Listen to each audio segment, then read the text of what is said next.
जय स्वामी नारायण। मैं जीके श्रीवास्तव। मेरी आवाज आज उठी है। दबने नहीं दूंगा, दबी तो मरने नहीं दूंगा।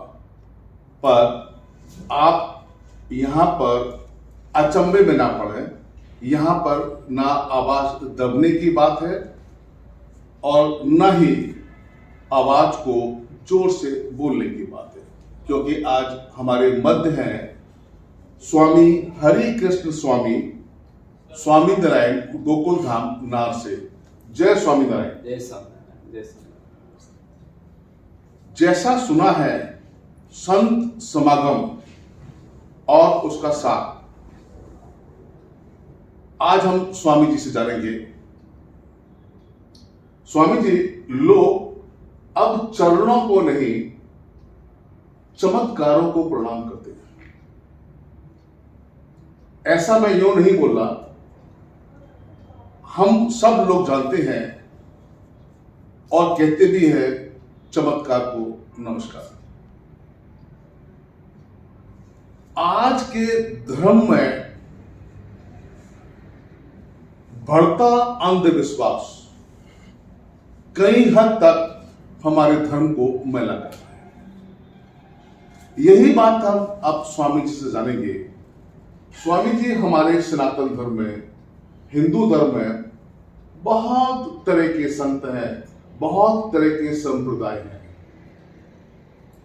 और उसी बीच में हम सोशल साइट पर अपने समाज में ऐसे ऐसे संत को देखते हैं जो चमत्कार दिखाते हैं और उसके माध्यम से समाज का एक बहुत बड़ा अंग उनको फॉलो करना शुरू कर देता है। कहां तक उचित है और कहां तक अनुचित है? नमस्कार। वैसे परमात्मा की भजन, भक्ति, सेवा और प्रार्थना से भगवान हमारे जीवन प्रकाश देते हैं। जैसे कि हम योग के माध्यम से योग करते हैं तो पहले शारीरिक जो पीड़ाएं होती है वो दूर होती है। योग से आगे जब मेडिटेशन में एंटर होते हैं तो मेडिटेशन से हमारी मन की जो शक्तियां है वो भी आगे बढ़ती है। और जब 7 चक्र की बात हो तो 7 चक्र है और उनमें आगे कुंडलिनी है। जब जागृत की बात हो तो वैसे भी हमारे यहाँ कई सालों से कई संतों में कोई ना कोई शक्तियां है। कोई शक्ति ऐसी है कि जो जिसका दिखावा नहीं होता है, कोई शक्ति ऐसी होती है कि जिसके लिए फील करना होता है। जैसे कि हनुमान चालीसा में हमने एक पहली पंक्ति है, श्री गुरु चरण सरोज रज निज मन मुकर सुधारी। मैं मेरे गुरु के चरण रूपी रज से मेरे मन रूपी दर्पण को स्वच्छ कर रहा। माने इसका मतलब ये हुआ हमारे प्रैक्टिकल जीवन में कि गुरु रूपी चरण रज, गुरु माने जो हमें मिले हैं वो भी है और परम गुरु परमात्मा है। सिर्फ हमें जो गुरु मिले वो नहीं, क्योंकि वो गुरु भी भजन किसका कर रहे हैं, ध्यान किसका कर रहे हैं, परमात्मा का कर रहे हैं। तो परमात्मा जो है उनके साथ जुड़ने के लिए हमें अपने जीवन में थोड़ा सा अभ्यास, प्रयत्न, बदलाव लाना होता है। दूसरी आपने बात बताई कि चमत्कार हो, तो आज हम वो बात इसलिए नहीं कर पाएंगे क्योंकि हम उनसे नजदीक नहीं है। यहाँ बैठे बैठे हम 20 किलोमीटर के पास बैठा हुआ बंदे को हम नहीं पहचान सकते, तो उसके लिए हम कुछ कह भी नहीं सकते। लेकिन जिसके पास, मैंने कई ऐसे संत देखे हैं, आज मैं उनसे नाम नहीं ले सकता आपके पास, लेकिन कई ऐसे संत है कि जिस संत के प्रेजेंस आप फील कर सकते हैं, जिसका अनुभव कर सकते हो, जो लाखों लोगों के जो इंस्पिरेशन हो सकते हैं। तो वो, और हमारे भारत में एक संस्कृत में कहावत है, वसुंधरा बहुरत्ना वसुंधरा। इसका मीनिंग ये है कि इस वसुंधरा में, मीन्स इस पृथ्वी बहुरत्नों से भरी हुई है। यहाँ इतने सारे आर्टिस्ट हैं, यहाँ इतने सारे संगीतज्ञ हैं, यहाँ इतने सारे अच्छे टीचर्स, प्रोफेसर्स, अच्छे बिजनेसमैन, अच्छे सोचने वाले लोग, दानवीर लोग, सब कुछ है। तो यहाँ संत भी, सिर्फ बात है हमें उसको ढूंढना। और वो परमात्मा से प्रार्थना करने की मुझे सच्चा राह बताए। तो जब भगवान ही आपके पथदर्शक हो तो आप सच्चे मार्ग से चल सकते हैं। बहुत बहुत धन्यवाद स्वामी जी। मैं आपकी बात से इत्तेफाक रखता हूँ, लेकिन ऐसा नहीं लगता जैसा आज हम समाज में देखते हैं कि कहीं ना कहीं धर्म का दुरुपयोग हो रहा है। वैसे क्या है कि धर्म का उपयोग करने के लिए हम सोचते हैं कि हम उसका कैसे उपयोग करेंगे।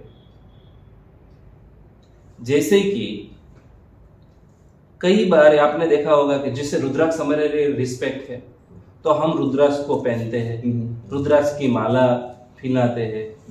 एक बार ऐसा हुआ कि चाइना से रुद्राक्ष के कार के सीट कवर बंद कराए। क्यों कहते कि अच्छी तरह से एक्यूप्रेशर हो रहा है, तो उनके लिए वो फायदा लग रहा है, लेकिन हमारे लिए तो एक रिस्पेक्टेबल एक आध्यात्मिक एक स्पर्श है। तो कई बार आप सोच रहे हैं कि क्योंकि सभी जगह पे जो आने वाला है, गेट द्वार तो खुला है, लेकिन जो आने वाले बंदे हैं वो कोई ना कोई पर्पस से, अलग अलग पर्पस से आते हैं। तो जब वो धर्म में भी आएंगे तो बाहर से उनका आना हुआ जो पर्पस है तो वो वहाँ का आकर भी ये करेंगे, और दूसरी जो कोई जगह है वहाँ जाएंगे तो वहाँ भी ऐसा करेंगे। हो सकता है ऐसा, लेकिन उससे ऐसा नहीं मानने का कि 100% वैसा ही है। आज टीचर्स है, एजुकेशन फैक्टर है, या मेडिकल फैक्टर है, या कई जगह है, मान तो सभी जगह पे हमें 100% प्योर मिलने वाला नहीं है। हमें वहाँ भी थोड़ा सा हमें ऐसा मिल सकता है, लेकिन उससे मतलब यह नहीं होता है कि एजुकेशन फैक्टर है, कि एजुकेशन फैक्टर है उसमें सभी जगह पे 100%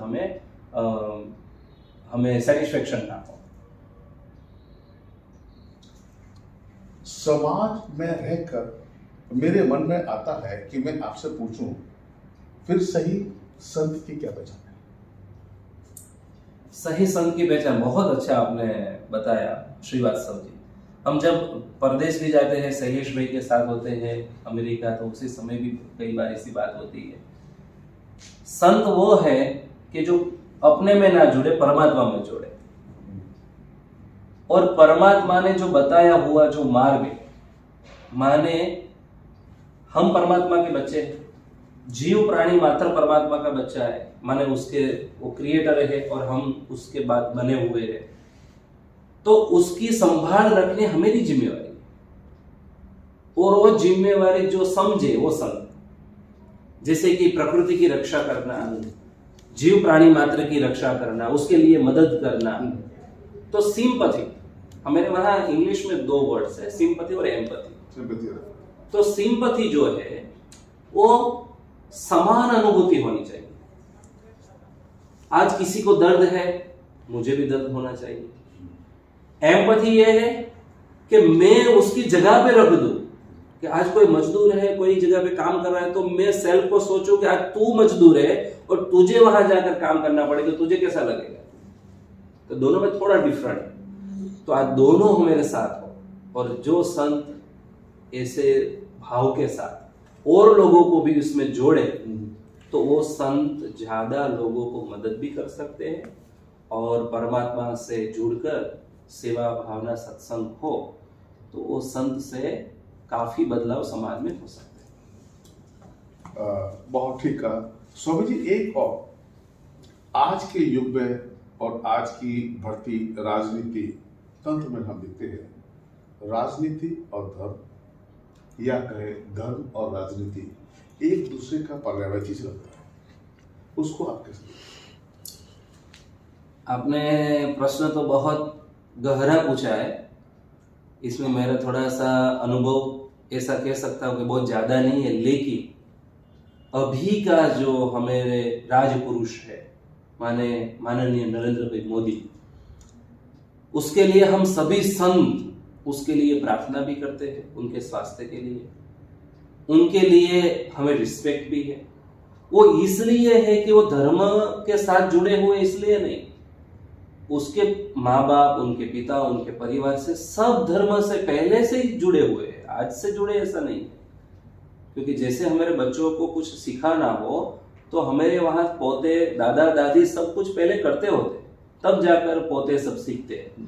तो आज हमारे प्राइम मिनिस्टर है, वो अच्छी तरह से पूरा भारतवर्ष का अच्छी तरह से जैसे भारत होना चाहिए, हमारी जो पहले संस्कृति थी, हमारा जो ट्रेडिशन था, उस ट्रेडिशन पे फिर से ला रहे, तो कह सकते हैं। और आज से नहीं, पहले से भी राजधर्म और धर्म वो दोनों साथ जुड़े रहते थे। कोई भी राजा हो, उनके साथ उनके गुरु रहते थे। जैसे कि भगवान राम थे तो उनके गुरु वशिष्ठ थे। कुछ भी गलती हो जाए तो गुरु से प्रश्न भी करते थे, उनको पूछते थे कि आज ये किया जाए, समाज के लिए योग्य है कि नहीं। हमारे यहाँ वेद है, जैसे कि हम आपने महाभारत सुना है, तो कौरव और पांडव दोनों पक्ष में थे, उनके राजकुंवर थे, तो उनको पढ़ाने वाले तो द्रोणाचार्य ही थे, तो वो तो संत ही थे, तो धर्म पुरुष ही थे। तो धर्म पुरुष ही राजाओं को पढ़ाते थे, क्योंकि दिशा सूचन तो धर्म पुरुष ही कर पाएगा। आज धर्म जो है वो हमारी आंख है। धर्म क्या है? हमारी आंख है, और विज्ञान है वो पांख है। विज्ञान है वो पांख है। आज हमारे पास पंख भी चाहिए उड़ने के लिए, और दृष्टि भी चाहिए।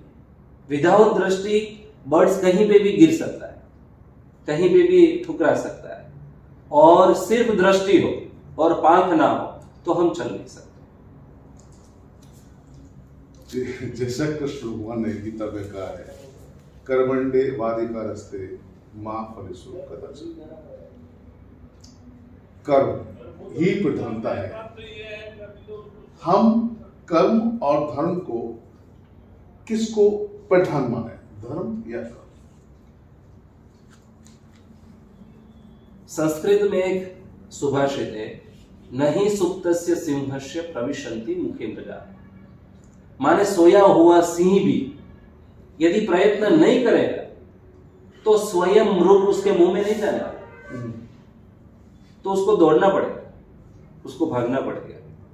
जब वो दौड़ेगा उसी समय मृग को भी दौड़ना पड़ेगा, क्योंकि मृग अपने जीव को बचाने के लिए दौड़ता है, इसलिए दौड़ना पड़ेगा, उसको प्रयत्न करना पड़ेगा, कर्म करना पड़ेगा उसको भी। और सिंह यदि नहीं दौड़ेगा उसके तो भूखा मारा जाएगा। तो दोनों दौड़ना तो है ही, दोनों को दौड़ना है। बहुत बहुत अच्छा आपने बताया। आज आप स्वामी जी हमारी युवा पीढ़ी को क्या संदेश देना चाहिए? युवा जो पीढ़ी है आज की, वैसे स्वयं हम सभी संत युवा ही है। हमारे जो युवा है, उपनिषद ऐसा कहता है कि युवाओं को सिर्फ डिग्री के साथ नहीं, हमें 2 दिन पहले भी बात हो रही थी, सिर्फ डिग्री से नहीं, अपने बल से, अपने इनर पावर को इतना अच्छा सा बढ़ाया जाए। जैसे कि कोई युवा ड्राइविंग करता है तो 100% ड्राइविंग स्किल उसको आनी चाहिए। आज मैं कंप्यूटर पे हूं तो आज मेरे पास डिजाइनिंग कोर्स है, तो मैं ऐसी डिजाइन बनाऊंगा कि कोई भी बंदा ऐसे नहीं बना पाएगा। वैसे स्वयं को चैलेंज करना है। मेरा ऐसा कहना है कि सिर्फ डिग्री के साथ नहीं, क्वालिटी को भी हमें बिल्ड करना है। और आज के युवा बहुत शक्तिशाली है, बहुत पावरफुल है, बहुत इंथुजियाज्म वाले हैं, बहुत जल्द से अपना एम्पायर बिल्ड कर सकते हैं, सब कुछ है। और आज तो हमारे पास ऐसे लीडर भी है कि आप सब कुछ कर सकते हैं, सेटअप भी कर सकते हैं, अपना स्वयं बिजनेस कर सकते हैं। लेकिन सबसे बड़ी दिक्कत है तो स्किल की, कि आज कॉलेज में, यूनिवर्सिटी में बच्चा और लड़का पढ़कर उसके पास सर्टिफिकेट आ जाता है, लेकिन सर्टिफिकेट के बाद उसके पास जो स्किल होनी चाहिए, वो स्किल पे काम करना और स्वयं को ही करना पड़ेगा। हम किसी को भी नहीं कह सकते कि इसने मुझे नहीं सिखाया या इसने मुझे नहीं बताया। आज आपको इंग्लिश नहीं आता है, क्यों नहीं आता है? सोचो, लाइब्रेरी में जाओ, आपके पास मोबाइल है, सब कुछ है, वही देखो, दूसरा सब कुछ बंद कर दो। टारगेट बनाओ, गोल बनाओ, और 5 इयर्स, 3 इयर्स, 2 इयर्स, 10 इयर्स सब कुछ कर सकते हैं। सिर्फ हमें एक विजन के साथ जीना है। हमारे स्वामी जी हरे कृष्ण स्वामी जी ने हमको बहुत अच्छा मार्गदर्शन किया, इसके लिए स्वामी जी बहुत बहुत आभार। आपसे भी मिलकर बहुत आनंद हुआ हमें। जय स्वामीनारायण। जय स्वामीनारायण।